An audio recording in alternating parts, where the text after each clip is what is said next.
Hello friends, we are very welcome to my channel Deep global foundation. और जैसा कि हम लोग हर सीरीज में टॉप 20 क्वेश्चंस देख रहे हैं, हर वीडियो में टॉप टॉप 20 क्वेश्चंस जो हैं, जो 20 क्वेश्चन बिल्कुल मोस्ट इंपॉर्टेंट रहते हैं, मैं वैसे क्वेश्चंस लेके आता हूँ इस वीडियो में।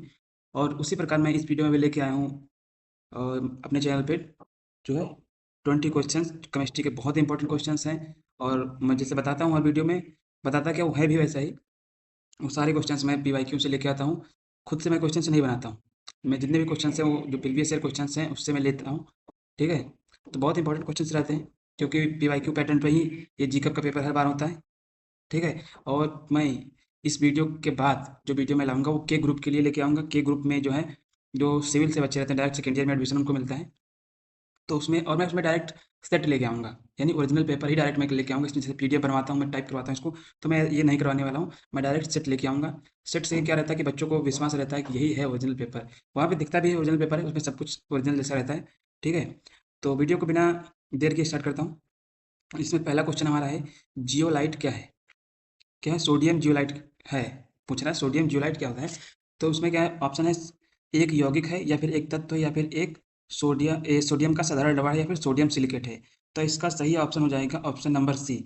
जो सोडियम जियोलाइट है वो सोडियम का साधारण लवण है। क्या है? सोडियम का।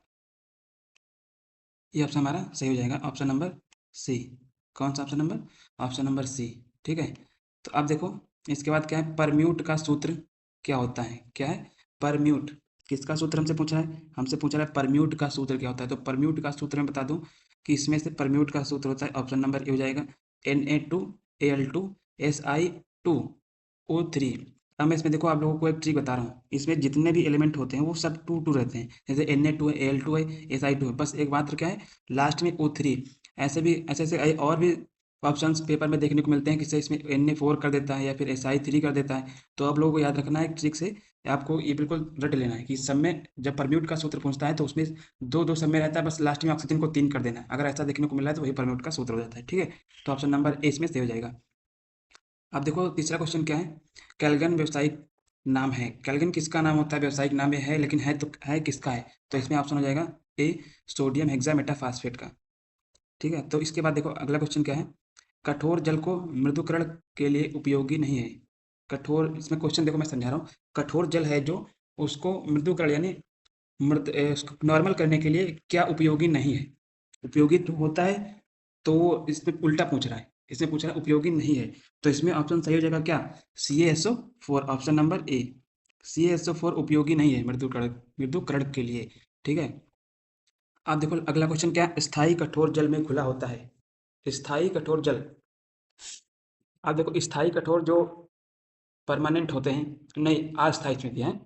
अस्थायी कठोर जल में घुला होता है। जो टेम्परेरी जल होता है वो कठोर जो होता है, टेम्परेरी हार्ड वाटर में क्या घुला होता है?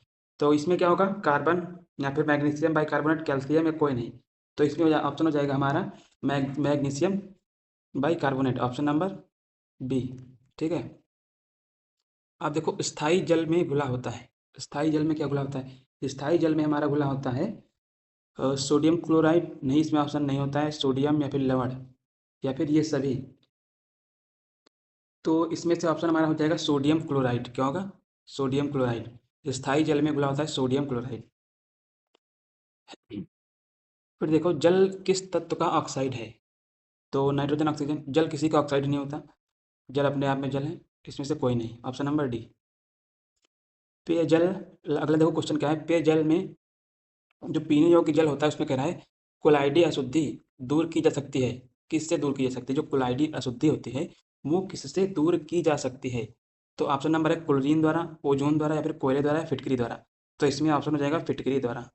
किसके द्वारा? फिटकरी द्वारा। अब देखो इसमें से अगला क्वेश्चन क्या है, निम्न में से कौन सा जल विद्युत का सुचालक नहीं है? समुद्र का जल, वर्षा का जल, साधारण जल, या फिर कोई नहीं। तो इसमें कौन सा ऑप्शन सही है?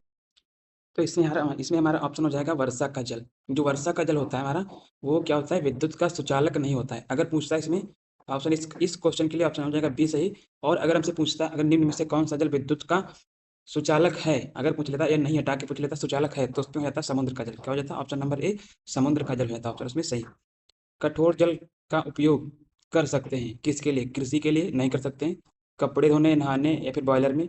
तो कपड़े धोने के लिए नहीं कर सकते, क्योंकि इसमें साबुन जो फेना नहीं देता है, बॉयलर में नहीं करेंगे, कृषि में तो कर ही नहीं सकते, तो नहाने के लिए कर सकते हैं। ठीक है, कठोर जल का उपयोग नहाने के लिए इन 4 ऑप्शन में नहाने के लिए कर सकते हैं, बाकी तो हानिकारक रहता है वो। इसमें से सबसे अधिक मृदुल जल है, तो सबसे अधिक मृदुल जल क्या होता है? इसमें से ऑप्शन नंबर 4 है, इसमें 4 ऑप्शन है, देखो, कुएँ का जल या फिर झरने का या फिर समुद्र का या फिर वर्षा का। तो इसमें ऑप्शन कौन सा सही हो जाएगा? आप लोग बताइए। तो इसमें सबसे मृदुल जल होगा वर्षा का जल। क्या होगा? वर्षा का जल जो होता है वो सबसे मृदुल जल होता है। ठीक है। अब देखो अगला क्वेश्चन क्या है। जल में विद्युत अपघटन से कैथोड पर गैस प्राप्त होती है। जो जल है उसमें अगर विद्युत अपघटन कराया जाए तो उसमें कैथोड पर कौन सी गैस प्राप्त होती है, ये क्वेश्चन पूछ रहा है। तो इसमें ऑप्शन सही हो जाएगा H2, यानी हाइड्रोजन। ठीक है। अब देखो, भार के अनुसार हाइड्रोजन और ऑक्सीजन का अनुपात होगा। जो भार है, भार, आप लोग समझ रहे हैं, भार के अनुसार हाइड्रोजन और ऑक्सीजन का अनुपात होगा, तो उसके लिए अनुपात क्या होता है? इसमें पहला ऑप्शन है 2:1, या फिर 1:16, या फिर 1:8, या फिर 8:1 का। तो इसमें सही ऑप्शन हो जाएगा 1:8 का। क्या हो जाएगा? 1:8 का रेशियो सही होगा। अब देखो अगला क्वेश्चन क्या है। नहीं, कौन सी धातु जल के साथ सामान्य ताप पर अभिक्रिया कर लेती है? यहाँ पे थोड़ा सा गलत लिखा हुआ है मेरे ख्याल से। ये यहाँ पे निम्न क्वेश्चन में है, कौन सी धातु जल के साथ सामान्य ताप पर अभिक्रिया कर लेते हैं? तो इसमें हो जाएगा सोडियम। जो सोडियम होता है वो जल के साथ सामान्य ताप पर भी बहुत ही तेजी से रिएक्शन करता है, ब्लास्ट करता है। उसमें क्या करता है? ब्लास्ट करता है, यानी रिएक्शन कर लेता है वो। आप देखो अगला क्वेश्चन क्या है। प्रकृति में जल किस अवस्था में पाया जाता है? ठोस में, द्रव में या फिर गैस में? तो ये तीनों अवस्थाओं में पाया जाता है प्रकृति में जल, क्योंकि बर्फ भी कहीं कहीं जल जो होता है बर्फ भी जम जाती है, और गैस में यानी वेपर फॉर्म में भी रहती है, उसमें वाष्पित हो जाती है तो गैस फॉर्म में बदलते हैं, और द्रव तो होता ही है। ठीक है। तो अंतराणुक बल अधिक होता है किसमें? आप लोगों को बताना है, अंतराणुक बल ठोस में अधिक होता है, फिर द्रव में, या फिर गैस में, या फिर तीनों में समान होता है? तो इसका ऑप्शन हो जाएगा ठोस में। ठोस में अंतराणुक बल यानी अंदर के जो अणु होते हैं बहुत पास पास होते हैं, इसलिए उसमें लगने वाला बल भी बहुत ज़्यादा होता है। द्रव में क्या होता है, थोड़ा दूर रहते हैं, तो उसमें अंतराणुक बल कम लगता है कंपेरिजन टू ठोस। लेकिन अगर गैस की बात करें हम लोग, तो गैस में तो अणु जो होते हैं बहुत ही दूर दूर रहते हैं, तो उसमें अंतराणुक बल सबसे कम रहता है। ठीक है। तो इसका ऑप्शन सही हो जाएगा ए। अब देखो नेक्स्ट क्वेश्चन क्या है। किसी पदार्थ का ताप बढ़ाने पर उसके अणुओं में होगी, उसके अणुओं में क्या होगी? अगर उसके उस पदार्थ की जो है ताप बढ़ा दिया, किस कोई पदार्थ है, मान लीजिए लोहा है, आयरन जिसे कहते हैं, आयरन है, अगर उसको हम ताप दें यानी कि हीट प्रोड्यूस करें, तो उसमें क्या होगा? वो धीरे धीरे गलना स्टार्ट कर देगा। यानी जब कैसे गलेगा? जब जिसको कूल रहता है, जैसे ठंडा रहता है तो बिल्कुल जमा रहता है, यानी कि उसके अणु क्या है? बिल्कुल टाइटली बॉन्ड बंधे हुए हैं। अगर उसको हम हीट प्रोड्यूस करेंगे तो वो उसके अणु अलग अलग जाएंगे, तभी तो वो गल रहा है, यानी कि उसके अणुओं में क्या होगी? वृद्धि होगी। क्या होगी? अणुओं में वृद्धि हो जाएगी। आप जल से भी समझ सकते हैं कि अगर हम जल को गर्म करते हैं तो जल के जो अणु होते हैं वो, जैसे ये कोई भगोना है, ठीक है, इसमें जल है, क्या है? जल भरा है। अगर इसके नीचे से हम आग दें, इसको हीट प्रोड्यूस करें, क्या करें? हीट प्रोड्यूस करें, तो इसके जो अणु होते हैं वो गैस में बदल के ऊपर उड़ जाते हैं। क्या करते हैं? ऊपर उड़ जाते हैं। ठीक है। तो यानी कि वो अणुओं की उसकी वृद्धि बढ़ जाती है, तभी तो ऊपर जा रहे हैं। अगर नॉर्मल वाटर में वो उड़ता थोड़ी ना है, वो तो फिर जिसमें आप रखेंगे जिस बर्तन में उसी में रहता है, यानी कि उनकी अणुओं की जो है वृद्धि या फिर स्पीड सामान्य है, तभी वो उसमें है। और जब हीट करेंगे तो उसकी स्पीड बढ़ जा रही है तो बाहर निकल जा रहे हैं। ठीक है। तो इसकी जब गर्म करते हैं तो अणुओं की वृद्धि बढ़ जाती है। अंतराणुक बल नगण्य होता है किसमें? ये ठोस होगा, यहाँ पे मिस्टेक है, देखो, ये ठोस में या फिर द्रव में या फिर गैस में, सभी में। तो अंतराणुक बल नगण्य किसमें होता है? गैस में। किसमें? गैस में। आप देखो अगला क्वेश्चन क्या है। जल का पीएच मान कितना होता है?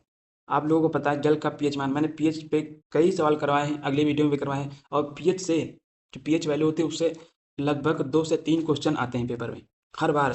पीएच से 2 क्वेश्चन तो आना ही आना है। कहीं पूछ लेता है क्षार और अम्ल, या फिर जल का पूछ लेता है, ऐसे पूछता है, यही 3 क्वेश्चन घुमा घुमा के पूछता है। या फिर कोई रासायनिक सूत्र दे देता है, ये पूछता है क्या है, अम्ल है, पीएच इसका वैल्यू कितना है, ऐसे ऐसे क्वेश्चन आ जाते हैं। तो उसके लिए क्या होता है मैं आप लोगों को बता दूं।